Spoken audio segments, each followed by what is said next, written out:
सभी का स्वागत है। दोस्तों, आज हम देखने वाले हैं अध्याय 5वां, जब जनता बगावत करती है, और यह उसका दूसरा भाग है। और इस अध्याय में हम 84 नियमों की सूची, माझा प्रवास के कुछ अंश, जल्द ही हर टुकड़ी में उत्तेजना छा गई, सीताराम पांडे फ्रॉम सिपाही टू सूबेदार, सैनिक विद्रोह जन विद्रोह बन गया, इन मुद्दों पर चर्चा करेंगे। सबसे पहले बात करते हैं कि जब विद्रोह की परिस्थिति निर्माण हो रही है तो उस वक्त लोग इस तरह से जहाँ जहाँ मिलते थे, जहाँ जहाँ उनका संबंध या संपर्क आता था, वहाँ यह लोग एक दूसरे के साथ बातें या जानकारी साझा करते थे। तो जैसे कि यहाँ एक उत्तर भारत के बाजारों में सिपाही खबरें और अफवाहें फैला रहे हैं, तो ये ऐसे चित्र में नजर आते हैं कि वह एक दूसरे से बता रहे हैं कुछ जानकारी जो उनकी प्लानिंग के हिसाब से, उनके नियोजन के हिसाब से चल रही थी। बात करते हैं 84 नियमों की सूची। यहाँ एक विश्वसनीय सूत्रों से ये जानकारी अपने को प्राप्त होती है कि महाराष्ट्र के गांव में रहने वाले ब्राह्मण, उनका नाम है विष्णु भट्ट गोडसे, इनके द्वारा एक किताब लिखी गई और उस किताब का नाम है माझा प्रवास। और इस किताब में कुछ अंश दिए हैं, वही किताब के अंश हमारे एनसीईआरटी के टेक्स्ट बुक में दिए गए हैं, जो अपने 8वीं कक्षा के लिए इतिहास की किताब में है। विष्णु भट्ट और उनके चाचा मथुरा में आयोजित एक यज्ञ में भाग लेने के लिए वो जा रहे थे। तो रास्ते में उनकी मुलाकात कुछ सिपाहियों से होती है और सिपाही उनको बताते हैं कि वे यहाँ से वापस लौट जाए, क्योंकि 3 दिन के अंदर चारों तरफ कुछ गड़बड़ कोहराम मचने वाला है। और यही अंश इस किताब में विष्णु भट्ट गोडसे नामक व्यक्ति ने लिखे हैं। तो देखते हैं माझा प्रवास के कुछ अंश में क्या उन्होंने लिखा है। तो पहली बात है कि अंग्रेज सरकार हिंदू और मुसलमानों के धर्मों को नष्ट करने पर आमदा है। तो ये बात विष्णु भट्ट गोडसे सुनते हैं और अंग्रेजों ने 84 नियमों की सूची बनाई है, जिसके तहत उनको भारतीय प्रजा पर किसी भी तरह से प्रशासन या जोर जबरदस्ती करनी है। लेकिन भारतीय राजा लोग इन नियमों को मानने को तैयार नहीं है और उन्होंने अंग्रेजों को चेतावनी दी है कि वह घातक परिणाम के लिए तैयार रहे। राजाओं ने यह भी कहा है कि अगर ये नियम लागू किए गए तो भारी उथल पुथल मच जाएगी। तमाम बड़े लोग योजनाएं बना रहे हैं। धर्म युद्ध के लिए तारीख तय कर ली गई थी और मेरठ छावनी से एक गुप्त योजना तैयार करके विभिन्न छावनियों में भेज दी गई थी। ये कुछ माझा प्रवास नामक किताब में विष्णु भट्ट गोडसे ने लिखे हैं। तो जब विद्रोही विद्रोह करने लगे तो यह अंग्रेज अफसरों पर हमला करने लगे, उनके घरों में घुसने लगे, इमारतों को वो आग लगा देते थे।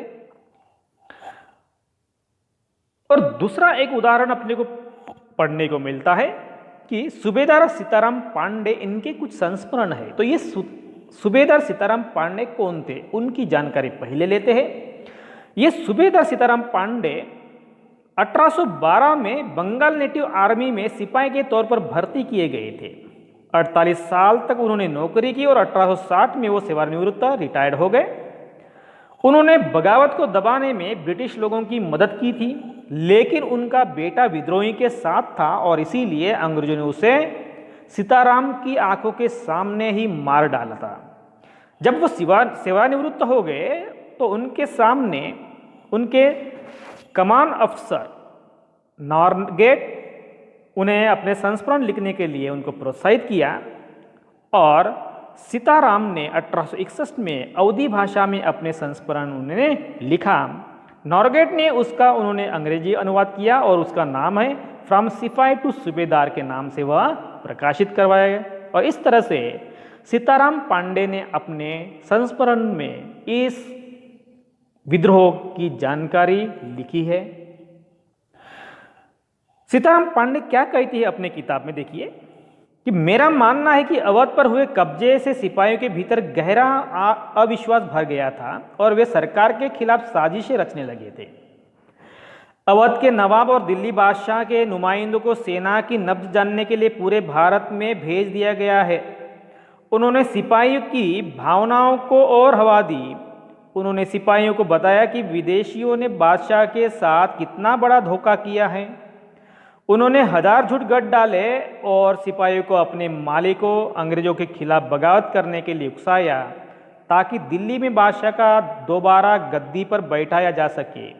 उनकी दलील थी कि अगर सिपाही मिलकर काम करे और इन सुझावों पर अमल करे तो सेना ऐसा कर सकती है।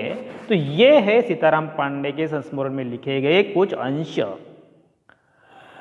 ये सीताराम पांडे द्वारा लिखे गए किताब का यह मुख्य पृष्ठ है, फ्रॉम सिपाही टू सूबेदार, और यह कुछ अंश भी दिए गए हैं।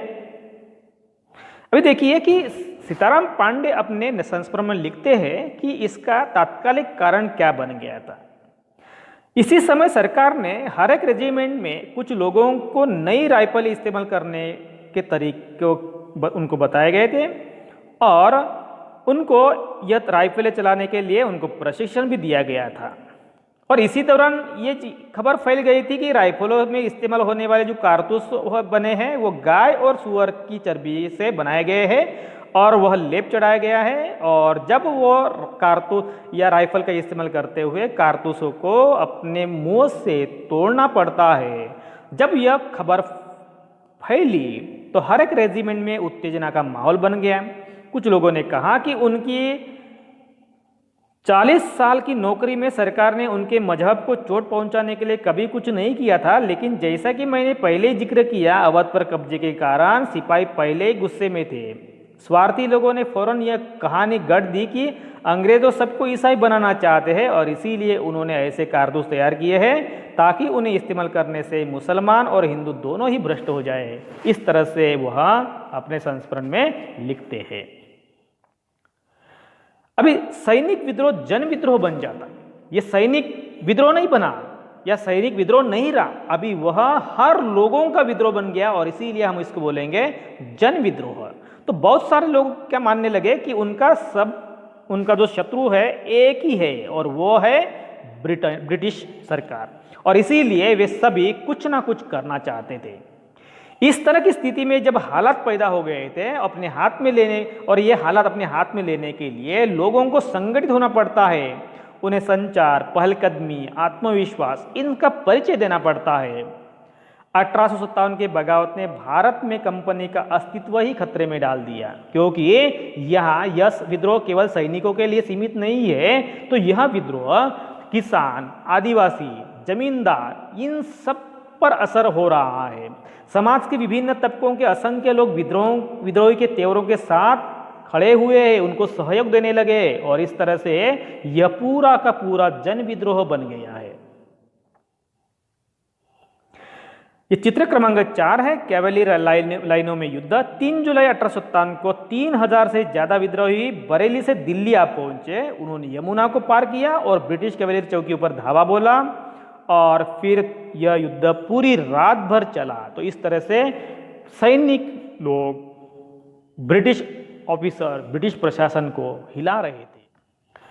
अगला मुद्दा है कि मेरठ से दिल्ली तक 29 मार्च 1857 को मंगल पांडे को बैरकपुर छावनी में अपने ऑफिसर पर गोली चलाने के आरोप में फांसी दी गई। फिर मेरठ में सिपाहियों ने नए कारतूसों के साथ फौजी अभ्यास करने से उन्होंने इनकार कर दिया और इसका असर यह हुआ कि 9 मई 1857 को 85 सिपाहियों को नौकरी से निकाल दिया गया। 10-10 साल की उनको सजाएं सुनाई गई। 10 मई को सिपाहियों ने मेरठ जेल पर हमला बोल दिया और बंद सिपाहियों को उन्होंने आज़ाद कर दिया। वहां के शस्त्रागार में जो भी बंदूकें थी, हथियार थी, उनको भी अपने कब्जे में कर लिया। सिपाही पूरे देश में अंग्रेजों के शासन को खत्म करने पर पूरे के पूरे तुले हुए थे। वे मुगल सम्राट जब इतना सारा वो कर रहे थे, जब अंग्रेज यहां से चले जाएंगे तो भारत देश पर देश किसके नेतृत्व में आगे बढ़ेगा, ये भी सवाल निर्माण हो गया था। और इसीलिए यह पूरे सैनिक मुगल सम्राट बहादुर शाह जफर को देश का शासन सौंपना चाहते थे।